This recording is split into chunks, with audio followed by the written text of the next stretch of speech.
At the feed, see if we're live. All right.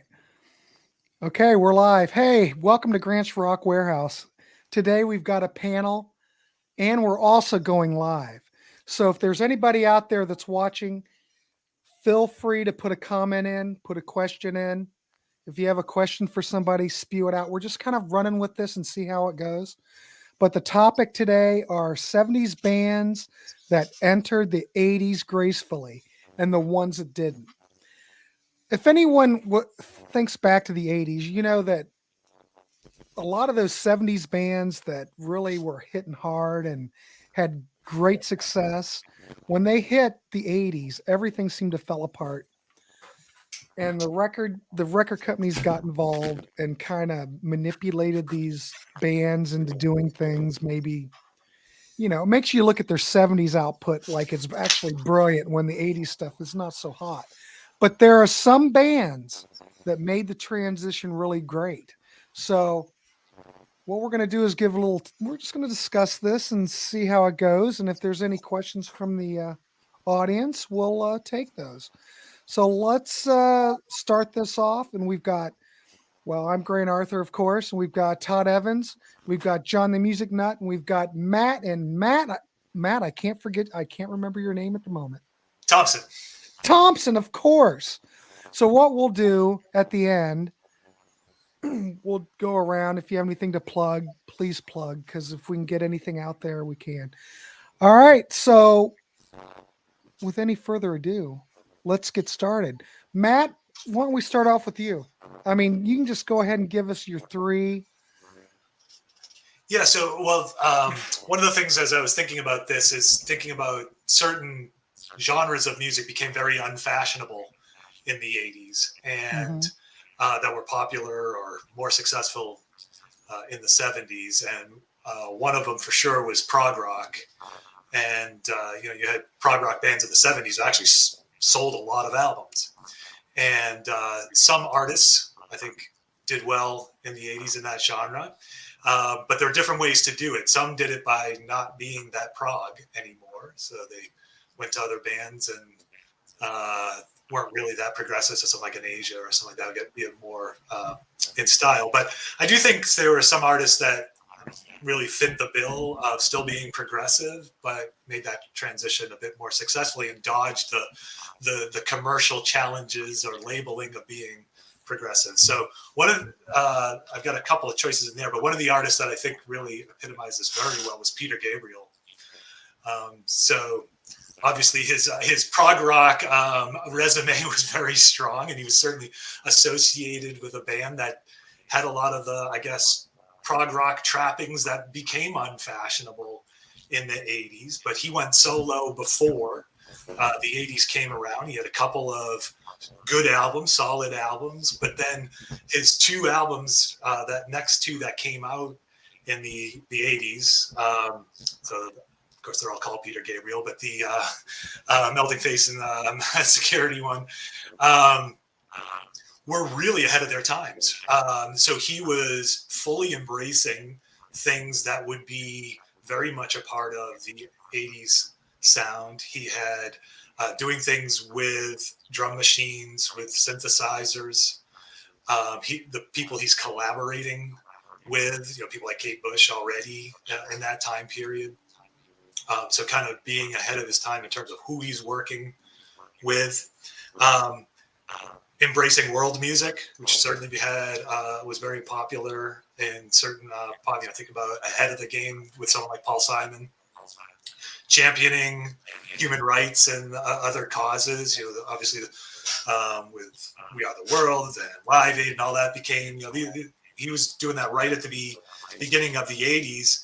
And those, first two albums are, I think, artistically extremely successful, had modest hits on them, and then kind of lead into his mainstream mega success that he had in the mid 80s with So I thought he made that transition really well. I was looking at like some of the credits on those. I guess I should show props, right? So here's one of the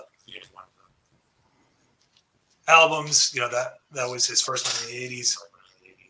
looking at the credits on there for it. So he, people, including himself, credited with programming, sequencing, synthesizers, right? So he's really embracing the technology that's available. I know the drum patterns were a big part of his songwriting methodology for this, and I think he did really well. And so I guess I would conclude with it. There's a few others that I think kind of lump into that category, and I would include both King Crimson, who used a lot of the same players, right? So Robert Fripp and Tony Levin were involved in both the Peter Gabriel stuff, and King Crimson had 3 phenomenal, ahead of its time albums in the 80s. And then, of course, maybe other folks will talk about this, but I think Rush, absolutely a progressive band that falls well. So I'll let others join in, but that's kind of the first sort of thesis I wanted to put forward on how to transition well into the 80s.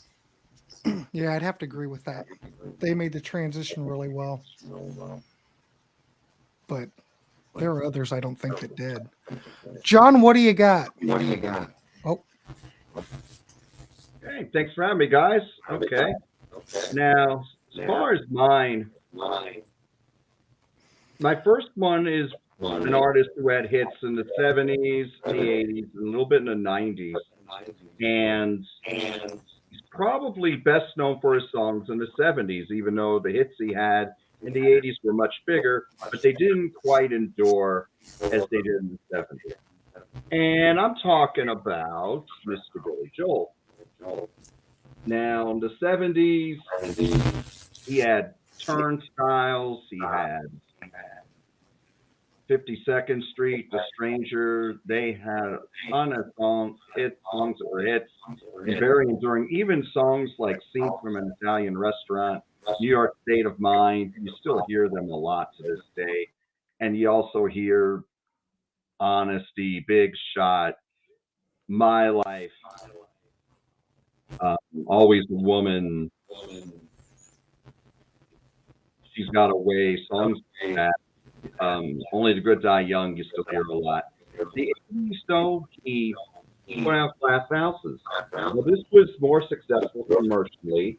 This was his first album with a #1 hit, and that #1 hit was Still Rock and Roll to Me, which was a very catchy song, a more enduring song from that album. And a more rockin' song from the album is You May Be Right, which is always one of his encores. And in addition to that, this album, this was like his answer to punk, because he started getting a little more raw on this album, and the deep cuts on this album are excellent. Sometimes the Fantasy was a minor hit single. That song rocked very well. Push to the Borderline was excellent. All for Lena was excellent. Sleep with the Television On, all excellent songs. So I thought he really made the transition very well and continued to have hits throughout the 80s. And toward the end of the 80s, it was more filler on those albums later on, like The Bridge, Stormfront. But he really put his best foot forward on Glass House. So that would be my #3. I like to go in descending order. And my next one is a band who were very big in Britain, but not big in the United States, which was a shame, because I think they're one of the best bands there ever was. They started out as a punk band, and they had a fantastic songwriter, and they were a power trio. And as they went on, they released great albums like On My Pond, Setting Sun. And in 1980, they put out this bad boy. I'm talking about the Jam Sound Effects. By this point, and they were doing this early as well, all the great British bands were putting out singles as well as albums, and a lot of singles weren't on the albums. The Jam did it so well, just like Slade had done it, the Beatles did it so well before, and later on the Smiths did it after. The Smiths did it so well, and Oasis did it so well. But the Jam really went in the 80s on fire. This was probably the only album that really did anything in the United States. That's Entertainment, I believe, was their only chart single in the United States. And that was a wonderful song. It was an acoustic song. Before that, they were punk. And then over time, Bill Weller really started embracing other genres, particularly R&B. On here, the songs are outstanding. A lot of great pop songs here, like Monday. I'm Different Now is 1 minute 45 seconds of bliss. It's just a great pop song, and just when you think it's gonna get, it ends right so abruptly. It's just a great song. Start was a great song. They adopted the bass line from Taxman by the Beatles, but they made the song truly their own. And then other great, Man in the Corner Shop, Scrape Away was a killer closer. By the way, Bruce Foxton's bass is so upfront on this album. Excellent bass player. He plays with a pick. Great attack on there. A lot of great songs on here. Pretty Green, Dreamtime. Man in the Corner Shop is a beautiful song. So the Jam really headed in the 80s. They really did a great job. And as far as their albums, Ahmad Khan, Setting Sun, Sound Effects, all fantastic. You can't go wrong with any of them. And my number one is a band that I've loved for a long time, but their 70s stuff is more enduring. But in the 80s, they crossed over. They started writing hooks, and that's the mighty Judas Priest. And this is British Steel. This was their album in 80. They started out very progressive. They were ahead of their time. Fantastic band. Well-deserved, overdue Rock and Roll Hall of Famers now. By this point, they were getting on the radio. A little bit with Hellbent for Leather, which is actually my favorite album because they had some of the crossover stuff and they still had some of the heavy stuff on there, like Running Wild. This album gave us Breaking the Law, Living After Midnight. Some people say we don't have to hear those songs ever again, but they're great songs. They had great hooks. The deep cuts I love. I love You Don't Have to Be Old to Be Wise. It's my favorite Judas Priest song. I love Rapid Fire. Rapid Fire is exactly what the title is. It's blistering. It's heavy. It's fast. It's energetic. The Rage is a great song. Perfect example of soft into loud. The Steeler, fantastic closer. United, I'm not a big fan of. I mean, to me, they were trying to write their own We Are the Champions there for a little bit. They did 79, they did it with Take on the World.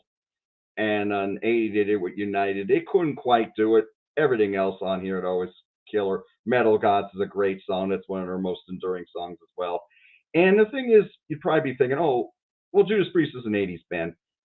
If you're a fan, you know the 70s was when they were on fire.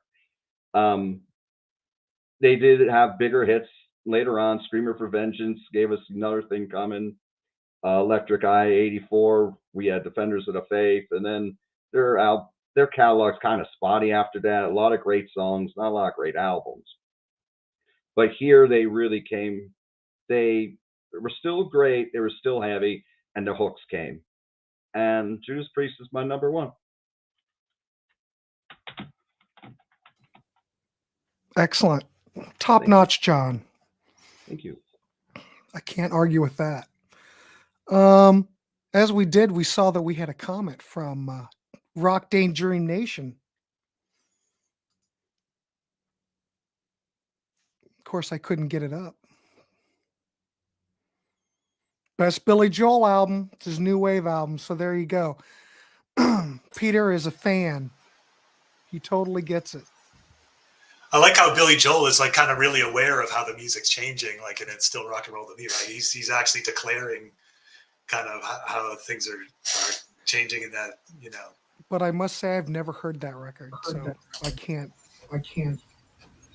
Yeah, another thing about the Glass Houses record is that Billy Joel was always known for having really good sounding records, really quality recordings. And Glass Houses, even though it's a rockier album than the ones that preceded it, it still sounds like $1 million. I mean, it is definitely a record that I put on when I want to test gear and stuff like that. So even though he changed his style a little bit, the quality was definitely still there.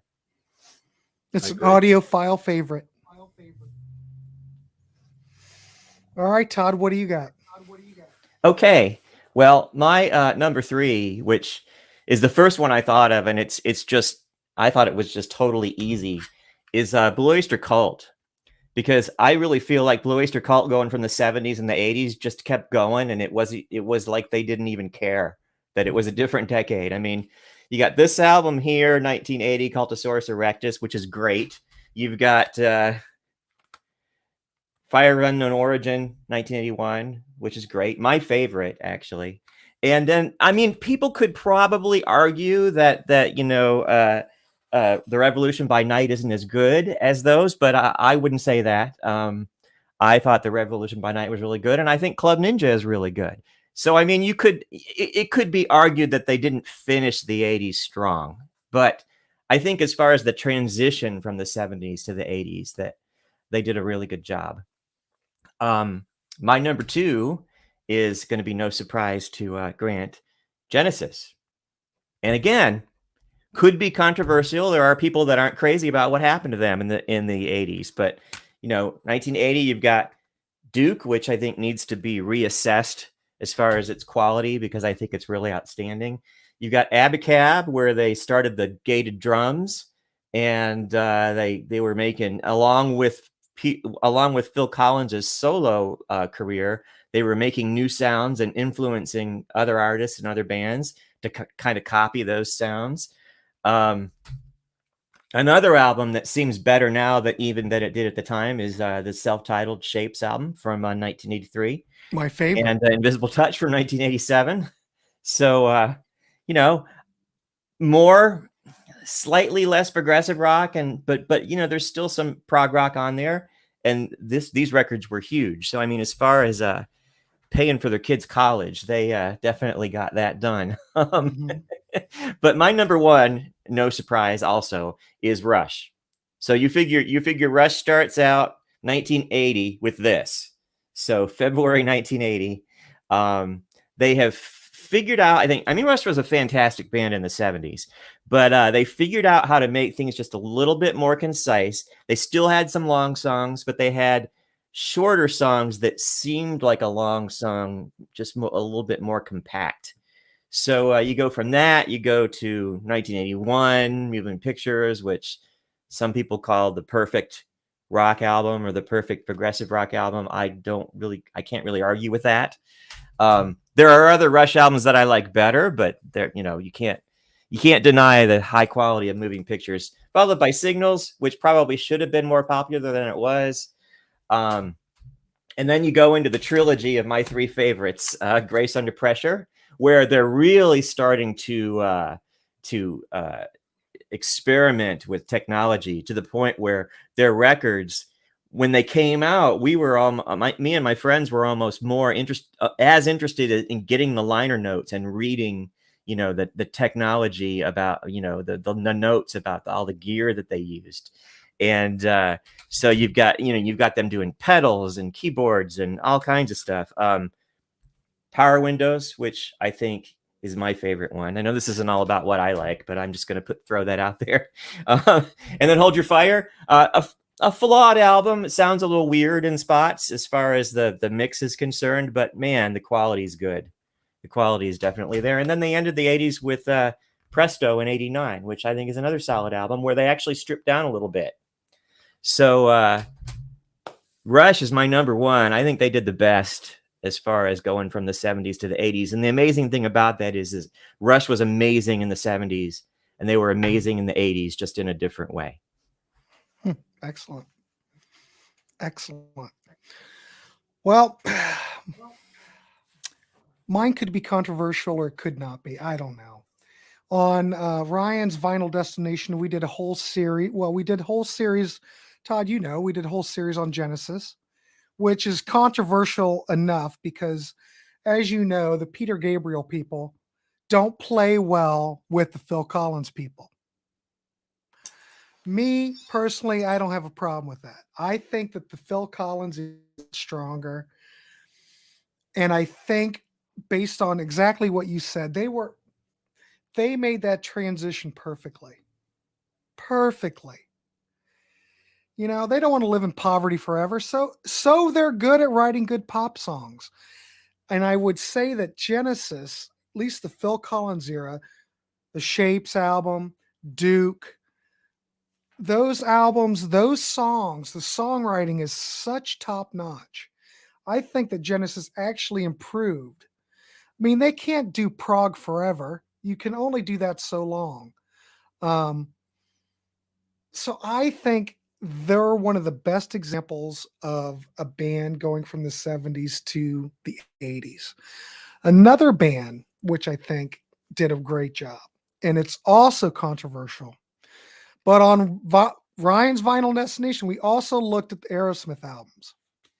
So we started off at the very first album. We went all the way up into the last release in 2012.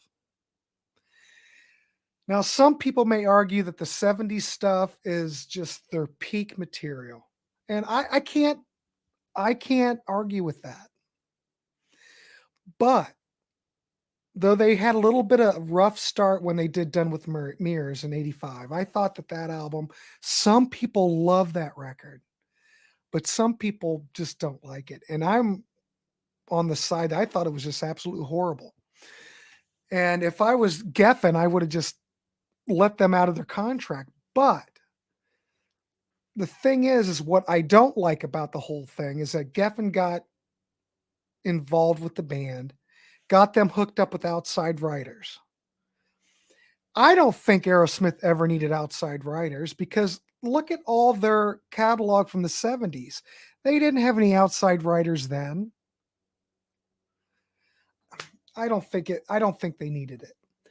But whatever. I'm not in the record company. I'm not, I didn't sign a big $1 million deal. So, but I have to admit, though I'm not that crazy about Permanent Vacation, Get a Grip's pretty good. When they hit the later 80s stuff, I think they really started nailing it.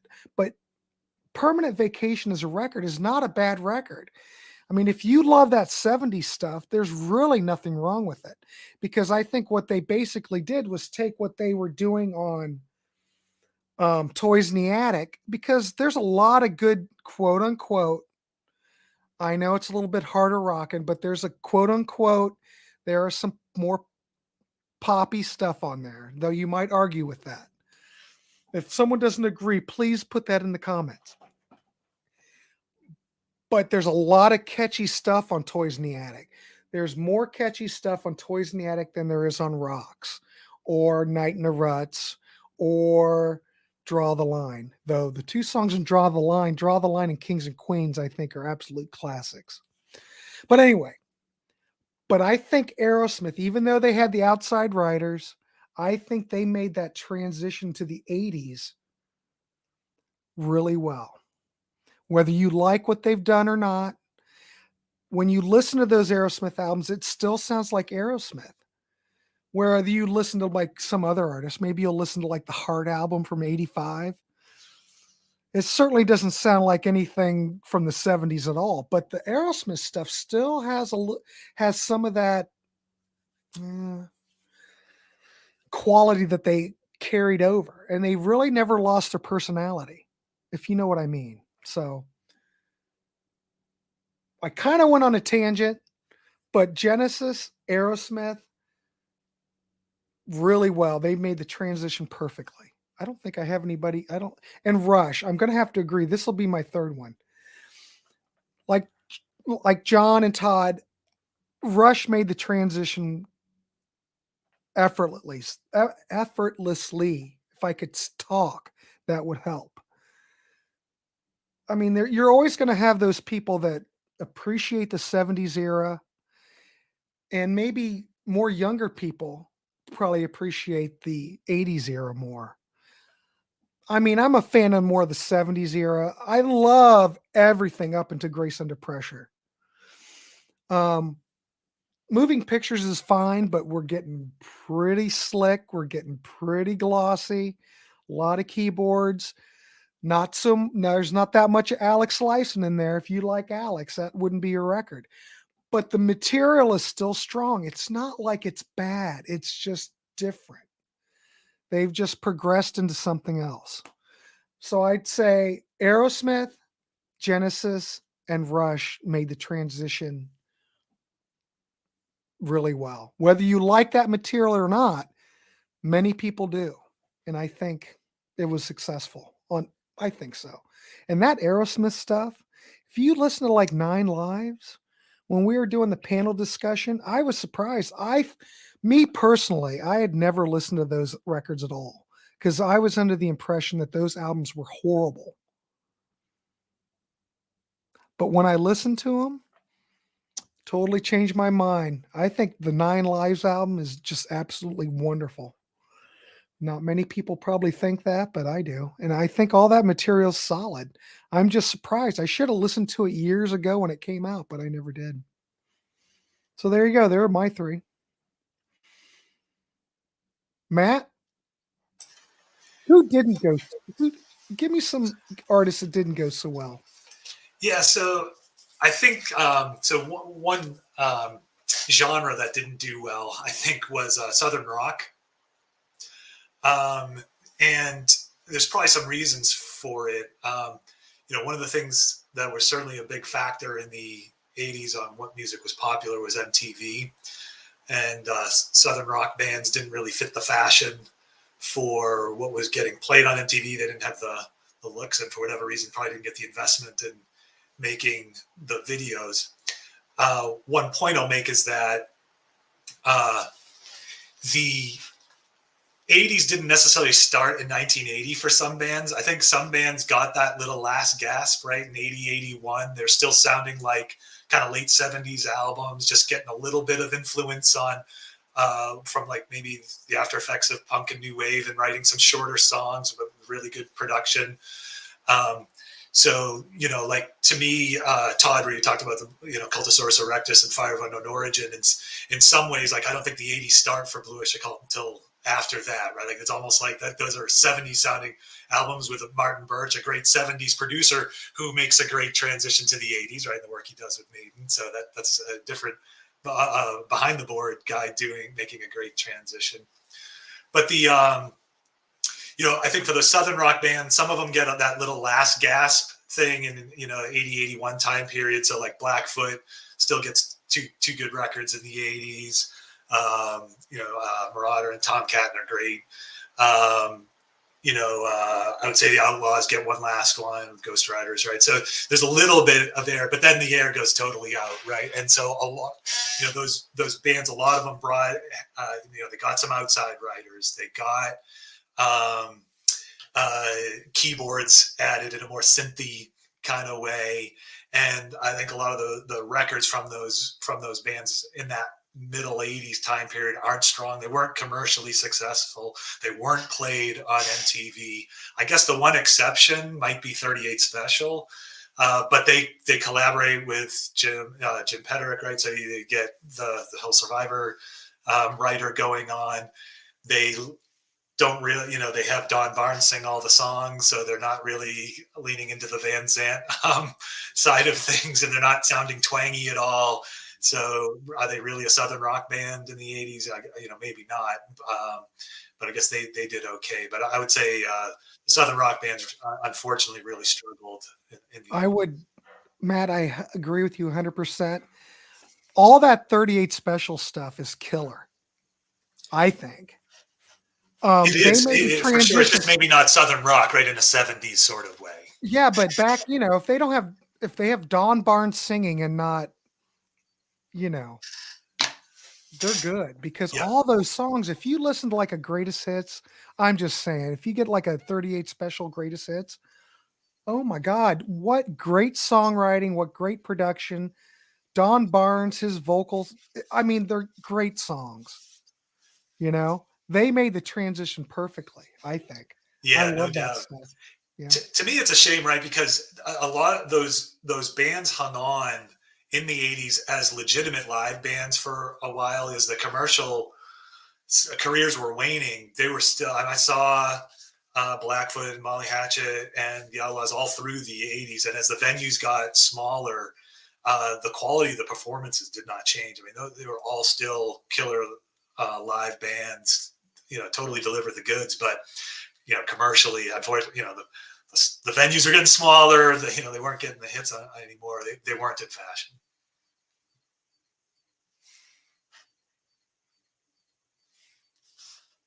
The right button. Yeah, I think that's a good one. I don't know. John, what do you got? I'll hand it over to you. Thank you. I totally agree with you, Matt. On Blackfoot, those albums, Tomcat and Marauder, fantastic. Yeah, those are fantastic, but Excellent albums. I mean, Strikes was the big one, but I thought both of those albums put Strikes out. Strikes was too heavy on the covers, in my opinion. And when you go see them now, because there's a version out there now, and Ricky Medlock owns the name, but it's a whole bunch of different guys. They'll hit that Strikes album so hard, but when they do those songs off of Tomcat and Marauder, like yes, those excellent albums. Then you're talking about Southern rock. It was really going down. The Allman Brothers, I mean, they came back in '79 and they still didn't regain their mojo. And on Enlightened Rogues or trying to think, Reach for the Sky and Brothers of the Road, those albums, yeah, they were like, they signed with Arista, and Clive Davis was trying to get them to sound like the Doobie Brothers, and it just didn't work. So, but I'm not going to talk about Southern rock. I'm going to talk about a different band here. And listen to this conversation. We're all talking about bands who had really strong catalogs in the 70s. Rush, Genesis, Judas Priest, Aerosmith. And this band wasn't quite as big as them. In fact, they opened for a lot of these bands. Or Queen, there's another one. I know this band opened for Queen a lot. And they only had one big hit in the States, but they were much bigger in the UK. And I would argue their catalog from 1973 to 79 is as strong as any band there ever was. And in 1980, the fillers started to come in. The Game, Queen. Yeah, there's one that I think they fell off a little bit, starting with The Game, but Queen through Jazz, excellent. Mm-hmm. But I'm not going to talk about Queen. I'm going to talk about Thin Lizzy. And this is their album, Chinatown. And as I was saying before, those early albums before they made it, Vagabonds of the Western World, Nightlife. I love Nightlife. A lot of people don't like it because it's mellow. I love it. Fighting, Jailbreak. Jailbreak was the big one in the United States. A lot of people say that's their perfect album. I can't argue that. But Johnny the Fox, Bad Reputation, Black Rose, You Had Live and Dangerous, one of the best live albums ever recorded. And then they went into Chinatown. And then from here, I think Phil Lynnett's Hard Ways was starting to catch up with his great songwriting. Wonderful songwriter. But here it was like he was creatively running out of gas. Now, Chinatown's a great song. Killer on the Loose is a fantastic song. And Sweetheart, Sugar Blues would prove to be prophetic for him. He started writing songs a lot about drug addiction. But there was a lot of filler on here. In fact, excuse me. In fact, after Killer on the Loose, I think the rest of the album's pretty spotty. I mean, it's just not that strong anymore. Whereas you look at those other albums that I just mentioned, you might have like 4 or 5 filler tracks through all those albums combined. And here you got like 4 filler tracks already. And I think it continued in the 80s. They tried to get more modern on Renegade, and then they did Thunder and Lightning with John Sykes. And that was a little better, but there's still a lot of filler on there. And unfortunately, we lost Phil Lynott a few years later. But 73 to 79, fantastic bands. Wonderful band. But they slip in the 80s. Here's a Rock and Roll Hall of Fame band who fantastic in the 70s. 3 killer albums, another great live album, a single that should have been a double. Well, it became a double later. And then their next album was not quite a classic, but still great. And then Cheap Trick came out, What All Shook Up, which is very well recorded. George Martin from the Beatles produced it, so sounded really well, sounded great. Songs weren't there. There's good songs, but if you compare them to what came before, they lack. And there is some different. They're trying some different things on here, and it just didn't work for them. I think the '80s weren't too kind to Cheap Trick. In fact, One on One I thought was better, and Next Position Please was better, but then they struggled some more, and then they got hooked up with the professional songwriters, and they started having hits again. But the albums just scream corporate rock. They're just not that good to me. In fact, I think it took them till about '97 when they put out the second self-titled Cheap Trick album, where they finally got their mojo back. And ever since then, they've been more or less been pretty good. I mean, the last 5 or every album from Rockford forward, I think, is excellent. So there's my number 2, and my number 1. I don't have. I want to get back on the screen here. I don't have a prop because I never bought this on CD because I had the cassette and that was enough for me. But this band was very big in the '70s, and they had a bit of a comeback in the '80s when they went more metal. But this band, they like to chase trends, and they were probably my favorite band in high school. And I'm talking about Kiss. And you start from that first album right through Rock and Roll Over. Very, very good to great. Alive One, I believe it's probably my 3rd favorite live album, period. Dynasty, they started going a little disco. They had the big hit with I Was Made for Loving You. They should have had another big hit with Sure Know Something, and the filler came. Gene's songs were terrible. Ace's songs were okay. And then they put out Unmasked, and Unmasked is an abomination, in my opinion. I think it's the worst thing they ever did. A lot of people don't like The Elder. I think The Elder has some good songs on it. It's not a great album, but no, The Elder's a great album, John. Come on. I love The Oath.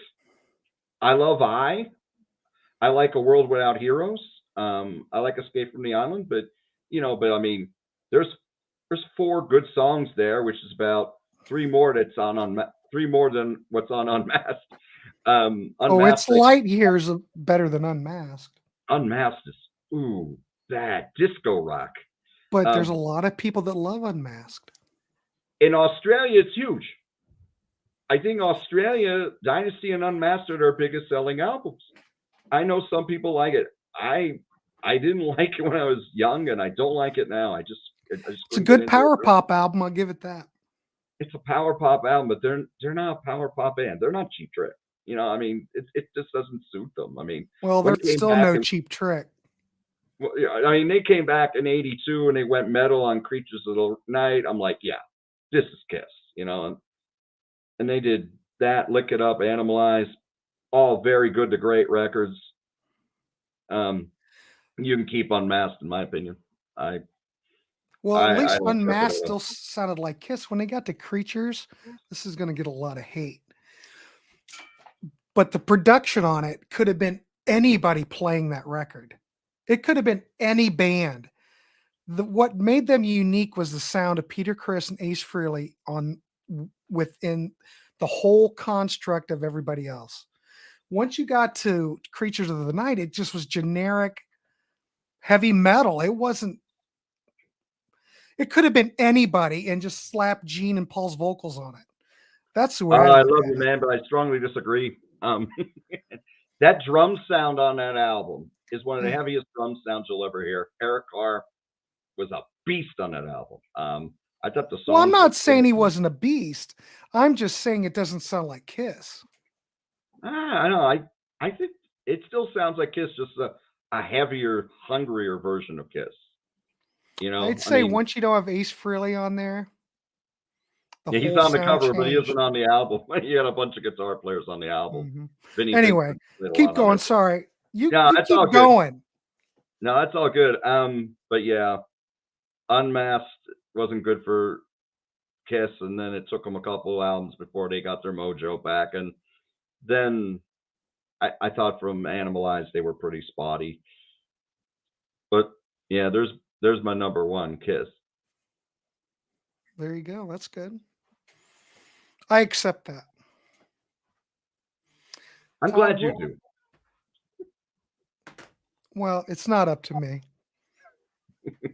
But though I still think Creatures of the Night doesn't really sound like Kiss, but that's okay. It's the 80s.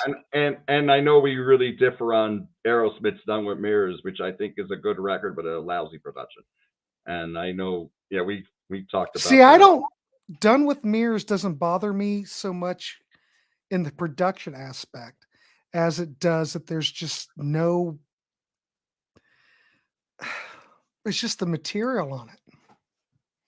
You don't like Production doesn't bother me on it. Okay. I think My Fist Your Face is one of the best songs they ever did in the 80s, certainly. Yeah, maybe. That should have been a hit in my Some opinion. people are hearing other things that I don't hear. You know? Oh, here's And another band, War. I think it's all great. I don't have a problem. I think it's great. Yeah. Oh, and here's War 71 to 75. But Mhm. by the late 70s, they were already they weren't quite as good anymore, and I don't think they ever really recovered. But 71 to 75 War, excellent. Yeah, yeah. Yeah, much more than Lowrider. Fantastic band. Musical melting pot. Mm-hmm. Still great I would live, agree. even though there's only one original member now, but they're great. Well, we're at this point kind of forgotten about, you know. It's a shame. It's kind of too. sad because, I mean, as a band, they were a killer band. Fantastic musicians. Yeah, wonderful band. They're like a band I wish I was born 10 years earlier, so I could have saw them live in their prime. Yeah. All right, Todd, I'm throwing it over to you. Okay. I just want to say real quick that I didn't pick Kiss in this part of the category because their 80s output really grew on me. Oh, And I know Dynasty is technically 70s, right? It's 79, is that right? it's But 79. I love Dynasty. And then they struggled a little bit, but I think that overall the 80s Kiss records are satisfying. When I look back on them now, I thought they were slightly embarrassing at the time, but when I look back on them now, I think they're pretty good. Oh, and I wanted to say too to John that when Cheap Trick All Shook Up came out, I absolutely loved it. I thought it had two great songs on side one, Stop This Game and World's Greatest Lover. And then to me, side two is just shouldn't even be there. Like I feel like it completely falls apart on side two. Like there aren't any songs at all. And it's like, what happened? Tumbling down, but I mean, yeah. I like that one. Definitely the stronger side. Like I mean, Baby Loves to Rock and Just Got Back. I think they're good songs. They're okay. It's just when you compare them to what was on Heaven Tonight and the self-titled debut and In Color, they're good songs, but everything on there was those albums were a knockout, you know. Yeah. Okay, well, moving forward, I think, and it's another thing Matt said I wanted to say something about. He's absolutely right when we're talking about Blue Oyster Cult, and I really hadn't considered that, but I was thinking of Blue Oyster Cult being successful, taking this topic in a very literal way and saying, okay, going into the 80s, like from 79 to 80, then I think Blue Oyster Cult does really well. But yeah, and I have to say that in my picks for bands that didn't do such a great transition, I'm taking it very literal as well, and also these are bands that were successful, but I don't think they were successful artistically. So that being said, I think we've got to talk about Chicago. Oh yeah. Speaking of, and I'm full disclosure, I'm a huge Chicago fan, and I stuck with them for a really, really long time, way longer than I should have, and apologized for them and kept going to their shows. But example of a 1970s, holdover album that came out in 1980. This is Thumbprint, Chicago 14. Did very, very poorly. It's the reason why they lost their Columbia contract. Columbia paid them to get out. And because of how badly this album sold. But artistically, this is a pretty good album. It's a heavier album than the ones that preceded it. It was produced by Tom Dowd, who's produced Lynyrd Skynyrd and people like that. So not a bad album. Artistically, not so bad. Then we go here to Chicago 16. Then you've got them with no label, begging somebody to sign them. David Foster comes along as a producer and basically says, all your songs suck, and gets outside songwriters to write songs for them, and completely replaces the rhythm section. And the rhythm section of Peter Cetera and Danny Seraphine. I mean, I know people make fun of Peter Cetera, but Peter Cetera is an incredible bass player.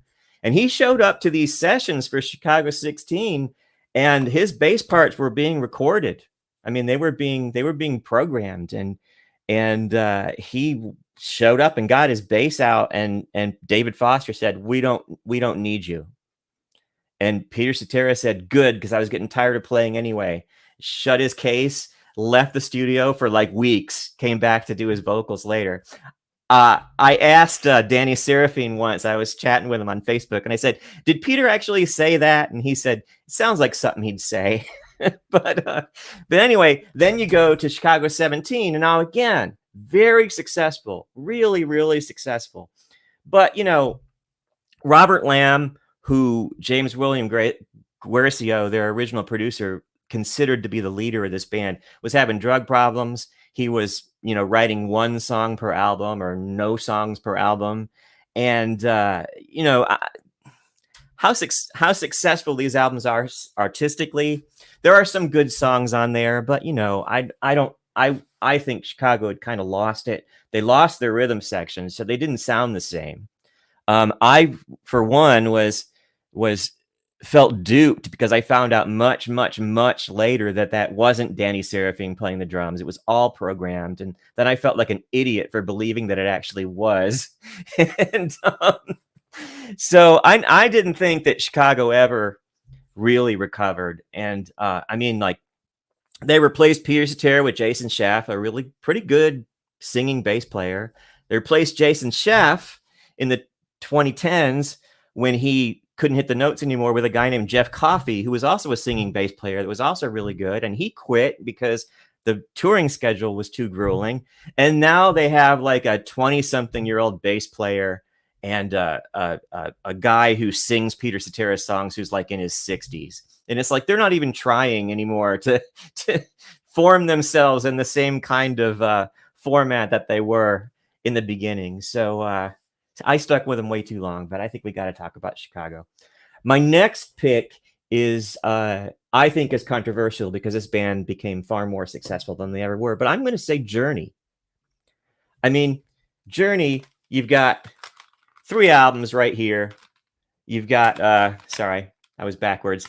Infinity, Evolution, Departure, which I think are really solid album rock albums.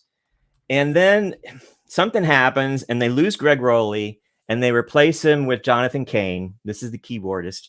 And I don't know, something happened that Greg Rowley had some rock and roll cred, I think. And I mean, he was a solid player and, came from Santana.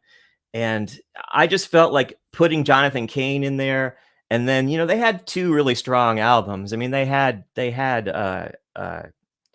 Escape and then Frontiers, which Frontiers I think is a little better than Escape. But Raised on Radio to me was so embarrassing that I cringe just saying that title. I just think, what happened to them? It was the 3 core guys and session players, and the whole thing just seems kind of Journey in name only. So even though Journey was really successful in the 80s, I think artistically they went downhill. And then my third pick, and I don't have any props for this one, but my third pick is Elton John. Oh, yeah. I think Elton John has great songs in the Mhm. 80s, but he doesn't have any great albums. And he's got some albums when you get towards the end of the 80s where there's one album called Ice on Fire where the single Nikita is the only good song. And then the one after that is Leather Jackets where there are no good songs. So I feel bad picking on Elton John because I think he's a fantastic artist, but I feel like in the 80s that he lucked out in that, not lucked out, but he was fortunate enough to have some good songs that carried his career along. And I think some of them were, I think Empty Garden, I think All Quiet on the Western Front, I think Nobody Wins. I think those are all really good songs, but he just didn't make any more good albums. I I don't almost think put he's, ELP, I Emerson, Lake mean, and Palmer. has he, What's that, Grant? no, but has he made any good albums since the 70s? That Maybe two or I don't know. three. Maybe there's something you like that I don't know. There are some in the early 2000s that Mhm. have some critical appeal that critics liked, but that I don't think necessarily are very good. And then some of them I don't think are good at all. So Mhm. I would say no. But We would say no on that. Okay. I would say no on that, yeah. But I almost put Emerson, Lake and Palmer in this category, and then I realized that they didn't really even make it to the 80s. No. When they Love Beach? finally got Love together Beach was with like Cozy 78, Powell right? and Emerson, Lake and 78, Powell, yeah. which I know a lot of people don't like, but I love. It was really, I mean, it was 6 years later. So they did a weak album, Love Beach in 78, and then they dissolved. So they didn't even make it. So I Yeah. decided not to pick them. Yeah, but you're probably safe not picking them. Yeah. I think those are all good picks. Very valid choices. Well, I'm going to go with John brought up Cheap Trick, and that's what I was going to talk about. But the way I look at it now, I put All Shook Up within that group of the first, I guess it'd be the first 5, I guess, or the first 4. I don't know. I can't count. 5. Okay. Yeah, fifth studio album. When it first came out, though, I heard it. I thought, oh God, there's some problems here. I thought I didn't like All Shook Up at all.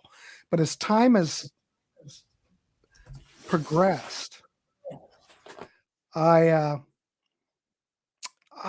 actually consider it one of those records that I can group it with those original 4 albums.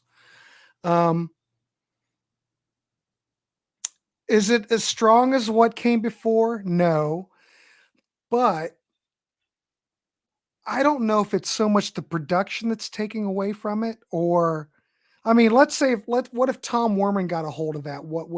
How would have All Shook Up sounded? I mean, would it have been on par with Dream Police? Would it have been on par with Heaven Tonight? I don't know. I don't know if it's so much the production, but it could be. Though there are a lot of things I like about the George Martin production. I don't seem to have a problem with it. I do think some things are weaker. Who'd Be King? Do we need that on a record? Right. No. But Yeah, stuff I'm that sorry came to interrupt. after it, I think that there was a gradual decline. Okay. 101, I think's okay. I get tired of Robin Zander screaming at me the whole album. You know, if Roy Thomas Baker would have done what he did on Reach Out on the heavy metal soundtrack and the material from there, I think we could have had a great record. I'm not that crazy about the production on One. I can listen to it. I don't have any problems with it, but I don't think the material on that's any better than what was on All Shook Up. Well, All Shook Up might be better. It's got Baby Wants to Rock on it, so I don't know.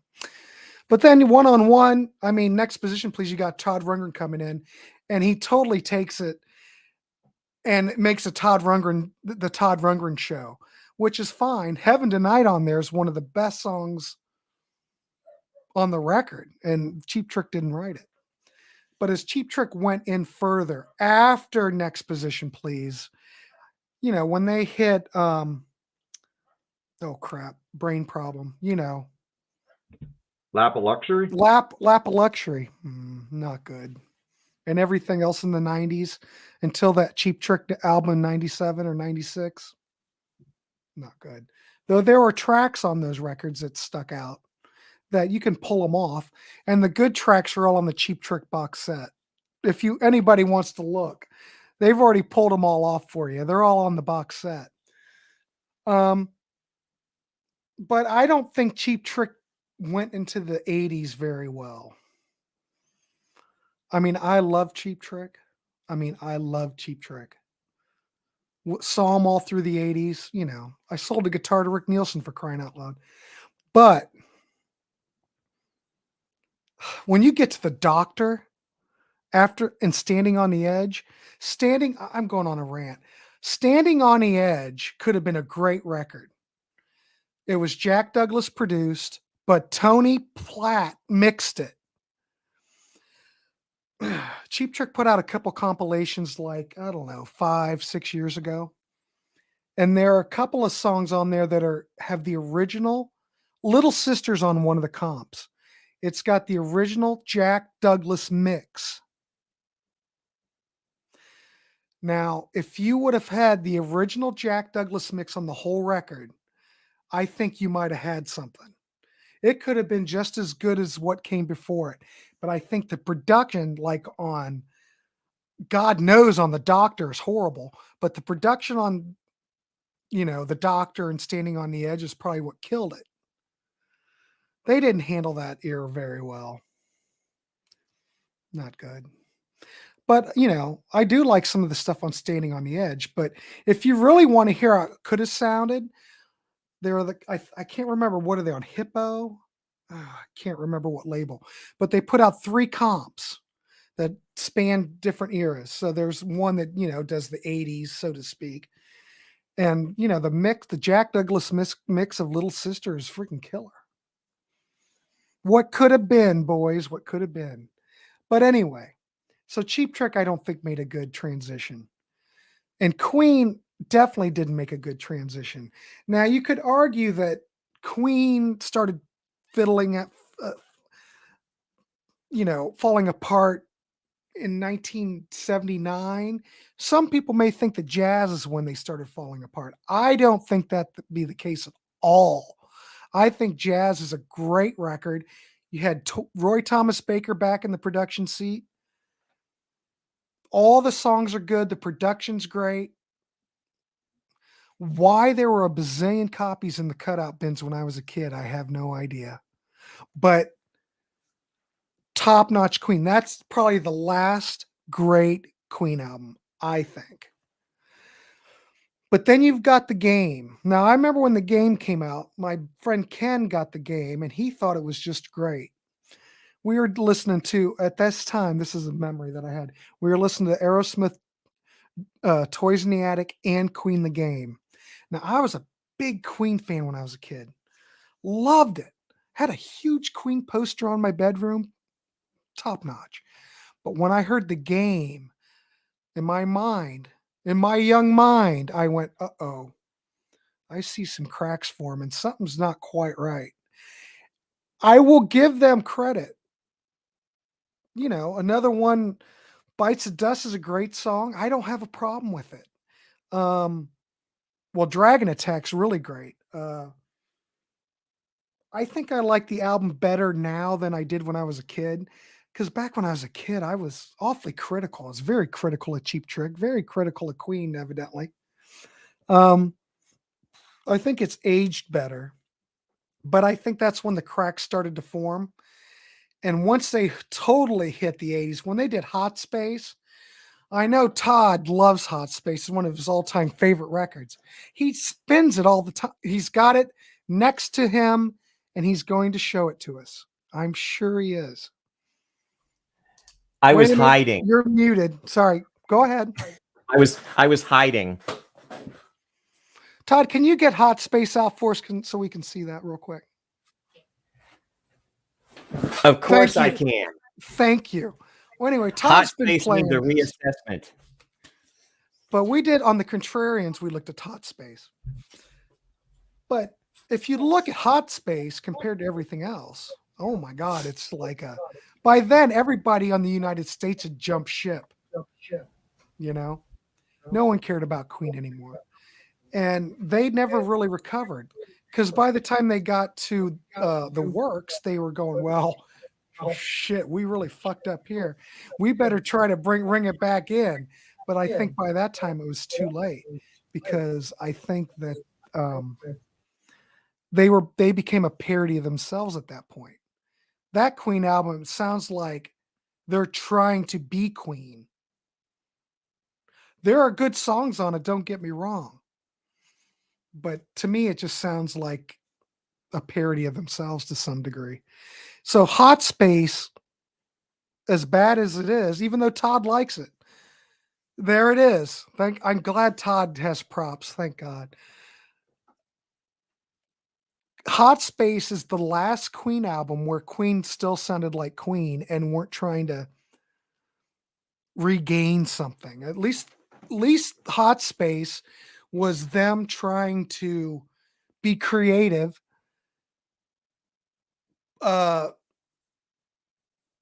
You know, I admire Queen for going outside the boundaries of what they had created before. Whether I like it or not, all right, but I can listen to Hot Space now much more today than I could back in the day when it came out. Because back when it came out, it was pretty jarring.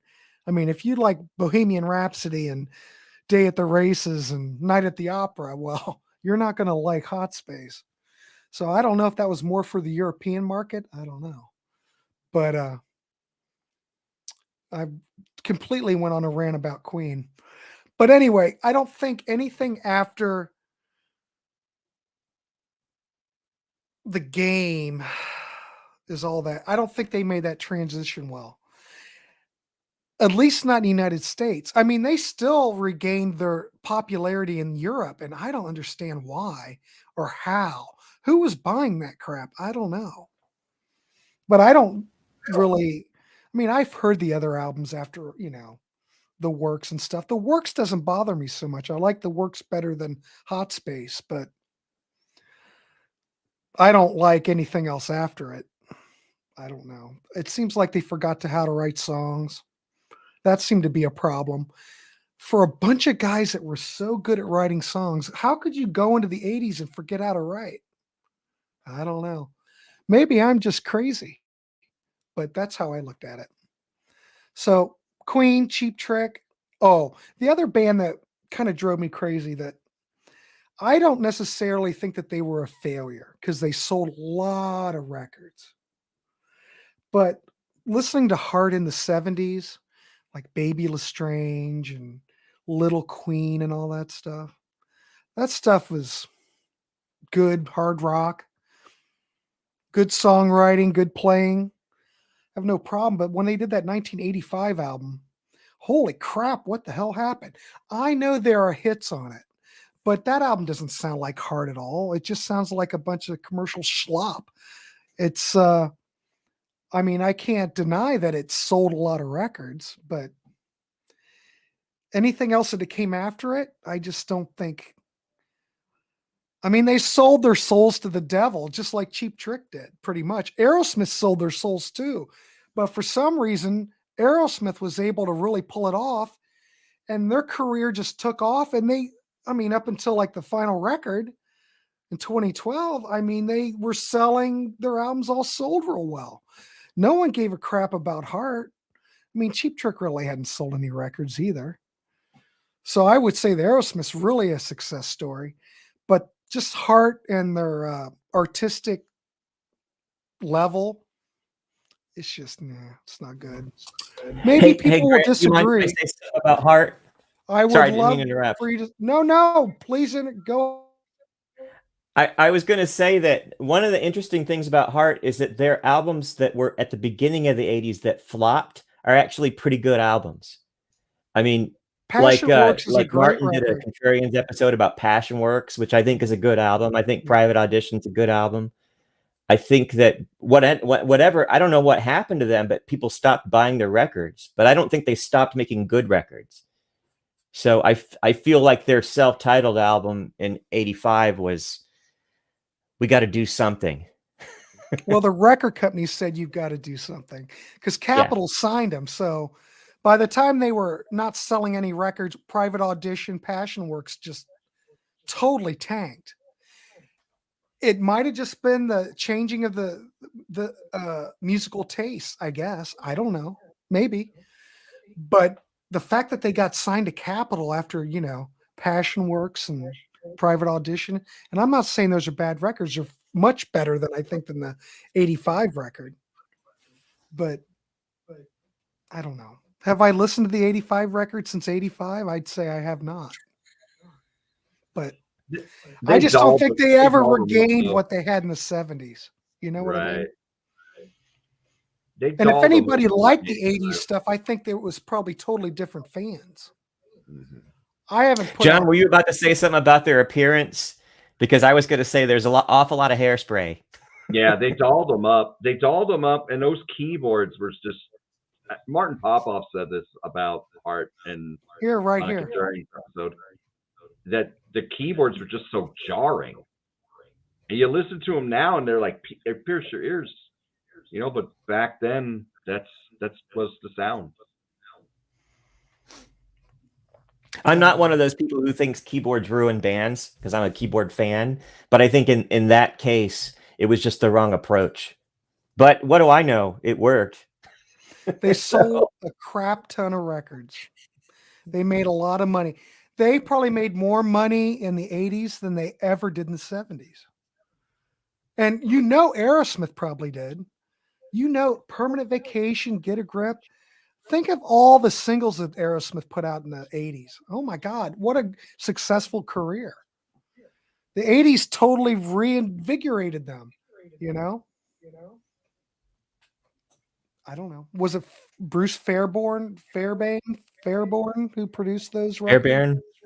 Yeah. I mean, was it him or was it the Outside Writers? I mean, when we were talking about this on Ryan's channel, I don't know. Something was going right for them. Did they really sell their souls for the devil? I don't know. Maybe. Well, one of the things I think is really interesting about Aerosmith is that, and you guys probably covered this in your videos on Ryan's channel, but I can remember being a kid and my favorite two bands were Kiss and Aerosmith. And I remember hearing people say that Aerosmith couldn't play. I remember people saying that Aerosmith are so drunk that they're terrible live, they can't play. And I remember being a kid and just completely not understanding that and thinking, how could Aerosmith not play? They're such a great band. But I think that one of the things that saved Aerosmith is they got cleaned up a little bit. And then now all of a sudden they could play. And I think that helped them.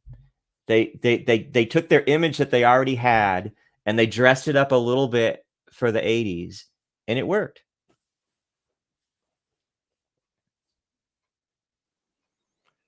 Here we have a comment. What do you think about Talking Heads? I agree about Talking Heads. I like the first 3 Talking Heads albums, and I like the 4th one kind of okay. And from there, I think they fall off a cliff. Well, I think... But that's another one. They get into 1980, 1981, and they're still great. And then they sort of fall into this category where everything was so conceptual that it was hard to appreciate them as a band. That's just my thought. My thought is, I don't know. Remain in Light's an amazing record. That was '80. That was their peak. Fear of Music was so close. That was right before it. And yeah, they did slip after that. I still, Speak in Tongues is still pretty good. It's kind of more of a dance record, but still a very good record. And then after that, I think the bottom dropped out. When it became more David Byrne's band, I think that's when they went downhill. So you're thinking what was the album with the monkey, with the chimp on the front? Help me. Well, that was the last one. I don't think that had Johnny Marr playing guitar on it. I don't think that was '88. Couple good songs on it, but But That's I straight out. will throw out for something that came out later, the Stop Making Sense soundtrack though. If I'm going to really listen to any Talking Heads, I don't.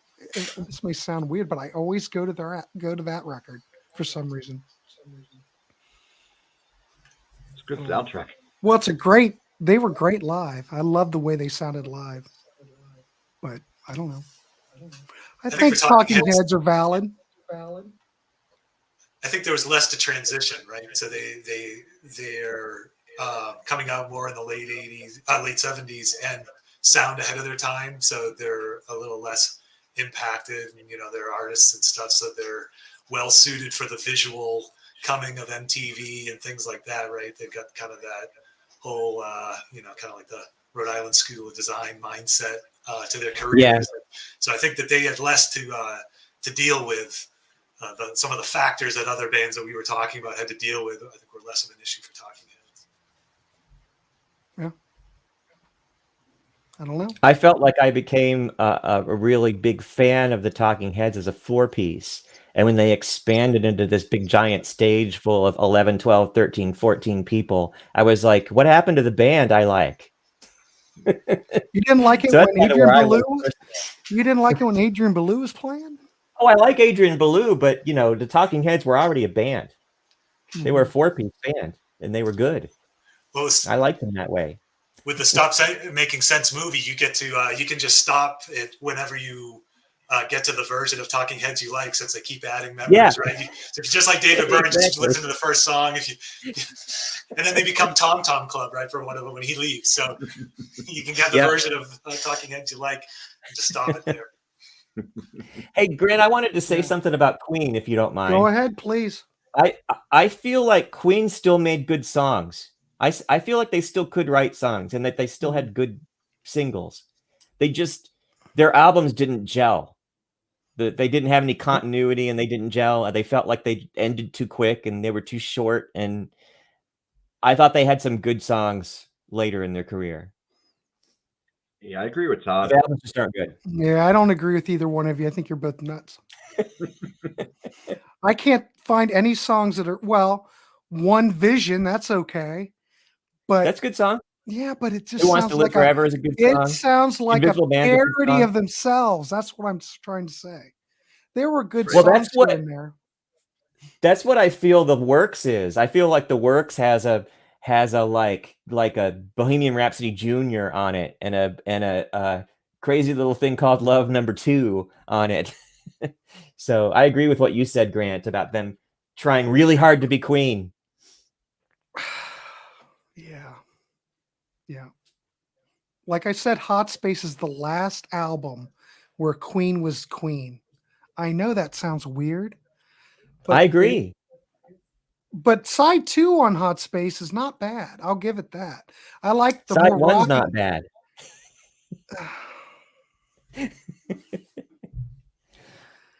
I don't know. Rand has a comment here. Rand has a comment. Yeah, Rand. I want to comment on Rand's thing. All right. Rand says, yes, was very successful from the great but obscure Drama.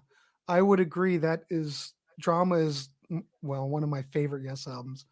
To 90125, 1983, which was spearheaded by Owner of a Lonely Heart, which shot to be their one and only #1 single. Go ahead, Todd. What do you have to say about that? No, I was just going to say I agree with Rand's comment. I think that yes, their road in the 1980s was a kind of a rocky one, but I think that it turned out really well. And I feel like it's the not the late 90s, because I really like the latter. I guess it's the 2000s where I feel like they start kind of falling apart a little bit. What was the album that came out in the one in 87? Big Generator. Big Generator. I don't think that album's that far off from 90125 when I listen to it. I think some I don't people are either. pretty harsh on it. And Yes is another one of those bands where the hardcore group from the 70s, I think they can handle drama okay, but there's the faction that loves John Anderson. can't handle drama, but I think the ones that like 90125 might be a different group. They can't handle, the 70s people can't handle it, but I could be wrong. I can speak for myself because I remember when 90125 came out and I got it for Christmas. And I was so excited that there was a new Yes album coming out that when I heard it, even though I was hardcore Yes from all the old material, I fully accepted 90125 I had no problem at all. I was mildly disappointed with 90125, but see, I was not. I held my tongue because I was happy that they were successful. Yeah, but they had already had success, though. I mean, it's not like, they haven't. It's amazing that they rose from the dead, if you know what I mean. Who would have ever thought after Drama we would see them come back? And totally fit in with the times. I mean, it was quite an amazing act, if you ask me, I think. It was. And good for them, here we go. How about, King Crimson. Yes. Yeah, I think King Crimson made it. They were able, didn't we already talk about that? Yeah. But yeah, definitely. I think King Crimson totally made the transition well. Yeah, Matt picked King Crimson and Peter Gabriel, but the first thing I thought was, man, why didn't I think of that? Because I think those are two perfect examples. Mm-hmm. Rand says Saga was always obscure but had great prog songs. Prog was ignored and came back with Marillion in '83. Yeah, I remember Saga had like a hit in the States. Do you guys remember that song? Oh man, what was it called? I thought Saga was going to be huge. What was it? On the Loose. On the Loose. On the Loose. That was a pretty big hit. hit. I thought they were going to be huge. But that was it. And I went and saw Saga in 1985 in a club, and there were about 25 people there. This is in Atlanta, Georgia. And I was just like, I guess Saga's not going to be huge. Oh my God. I can't even imagine. Oh, hey, it's Chris. Hey, Chris, how are you? Chris was on talking to us yesterday. How about George Thorogood and the Delaware Destroyers? That's a good choice, I believe. 1977, moving on over. 1979, Who Do You Love? 1982, Bad to the Bone. I Drink Alone. Yeah, I Drink Alone. I say they made the transition okay. Yeah. But Chris, I don't think those particular songs sound all that different. George pretty much just did one thing, and he did one thing really well. But I can't argue. Those songs still get airplay on classic rock radio. So you get to kind of navigate, right? Like, so you get, I think, kind of a dip in blues rock in the early 80s, and then you get some revival coming, like a Stevie Ray Vaughan hits and Robert Cray, and Clapton gets a resurgence, right? But I like Chris's point here, right? Because George Thorogood kind of rock steady through the whole thing, right? He had to navigate the commercial up and down of blues-oriented rock, and kept his thing going, and then took advantage of it later. Yeah, I think based on those examples, I think George went right with it. So I don't know. Pretty good. Uh-oh.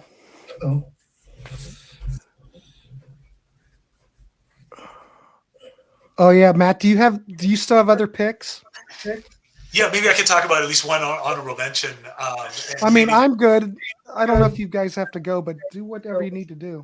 We might get a couple more questions. Well, one band I'd like to talk about. We got more, but go ahead, Matt. Yeah, one band I'd like to talk about, and this would be a good transition because it's a blues rock band, is ZZ Top, because they took a different approach than George Thorogood, right? So George Thorogood did what he did, right, and wrote out many changes and trends, whereas ZZ Top, starting with El Loco and then of course with Eliminator full on, embraced the technologies, the synthesizers, the programmed drums, and commercially super successful. The most success of their career happened at that time. Loved by MTV, right? So they find a way to be a 70s looking band and making that sort of part of the shtick. They've got the car, they've got the girls, they've got the humor, which they always had that at the side of them, but we just kind of played it up a bit more. Maintained great guitar tones on those albums. So even though it's a very, sort of not blues rock sounding background to it, Billy Gibbons always got still great solos, great guitar tones. I do have kind of a neat prop, I think, for this one. So talk about them being willing to try different things. So this guitar, this is a St. Blues guitar, just from the made in Memphis. Is that from the 80s? They made those in the 80s. Made those in the 80s. This is the one that Billy Gibbons played on Afterburner. So you think of Billy Gibbons kind of being a purist from a guitar standpoint, and playing Pearly Gates and things like that. But he played this on Velcro Fly and Can't Stop Rockin' on Afterburner. And this is, if you look at it, right, this is a Van Halen style guitar, right? So it's a Strat style guitar. It's got the single humbucker. It's not a Floyd Rose, it's a Kaler, but it's got a floating tremolo in it. And there's some neat articles that talk about sort of the how they used it. He used this to get like a really good, or to him, what he thought was a great tone for recording on that album. And was using a Rockman as well. Not, I don't think on Eliminator, but on Afterburner was using a Rockman, so a Tom Schultz invention. I guess another guy who made a transition technologically from the 70s to the 80s. And so I think it's kind of neat. I got this from Billy Hale, who worked for ZZ Top. I just think it was kind of cool how they, I think Billy especially sort of being both, he's someone who's a blues purist and a real progressive, innovative guy, right? Like, so he was willing to try other things at the same time, and they had the career success to go along. This is veering off but you mentioned the St. Blues guitar. Wasn't there ads out at the time where Billy Squier was pushing St. Blues? Yeah, absolutely, and in fact, it's his. There is a St. Blues, a pink St. Blues, in the video that some people rightly or wrongly credit with the downfall of Billy Squier's career. So he had that, the video, and sort of was, I don't really agree with this, but, people sort of says like that was kind of killed his image with all the pink stuff on there. I don't think that's really fair. It was a little hard to swallow. I think getting crushed by Def Leppard, when taking Def Leppard out on the road as Def Leppard is about to hit big, probably didn't help his career. But yeah, so they had Clapton as an endorsee, and then that fell apart. So there are some ads that had Clapton in there. They had kind of a neat guitar shape to them where they were almost combining like a Telecaster and a Les Paul. If you give me 1 sec.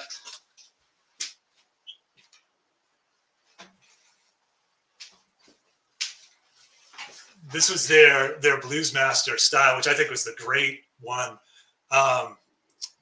We mentioned Blue Oyster Cult earlier. Buck Dharma played one similar to this, right? Mm-hmm. So if you look at the Stars video, it's same general type, different pickup configuration, different pick guard.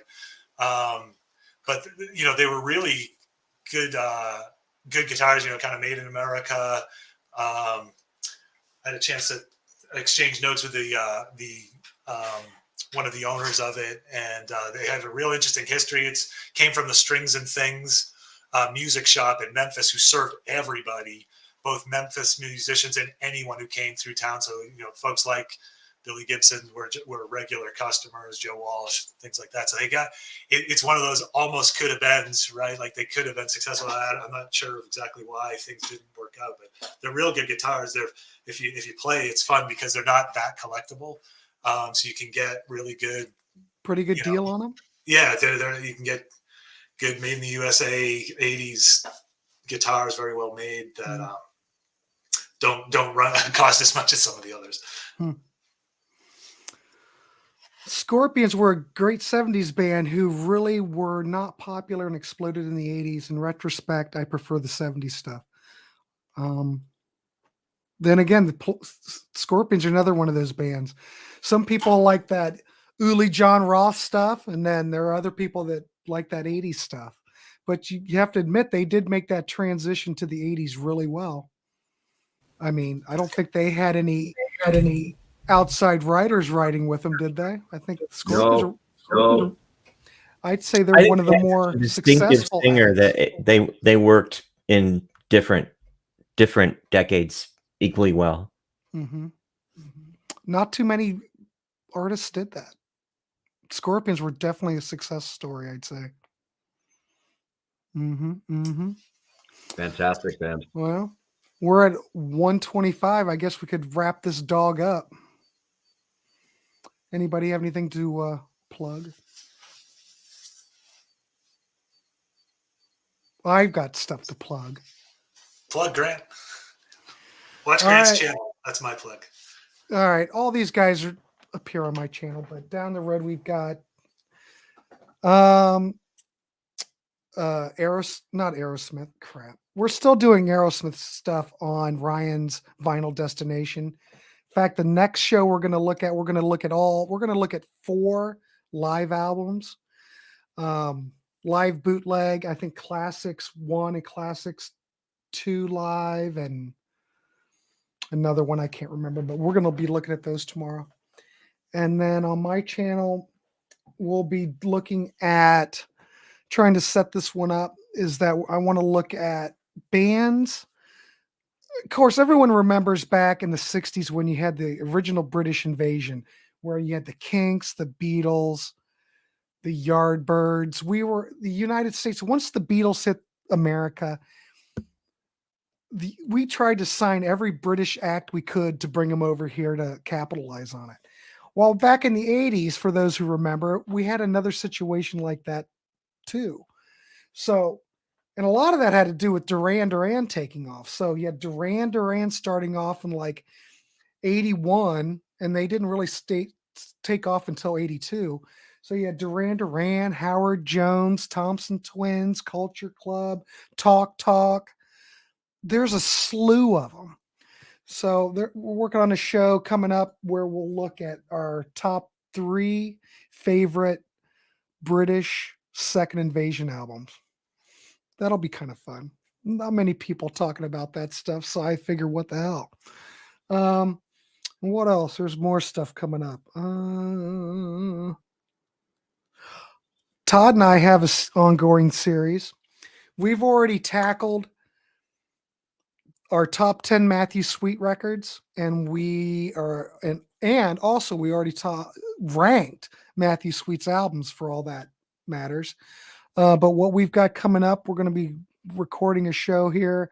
We're going to look at Matthew Sweet's album Inside and Earth, and we're just going to go through his catalog. It'll probably take us a year to do it, but we're going to go through his catalog and take a look at all of his material. So we're just going to go with it and see how it goes. But other than that, there's always stuff coming.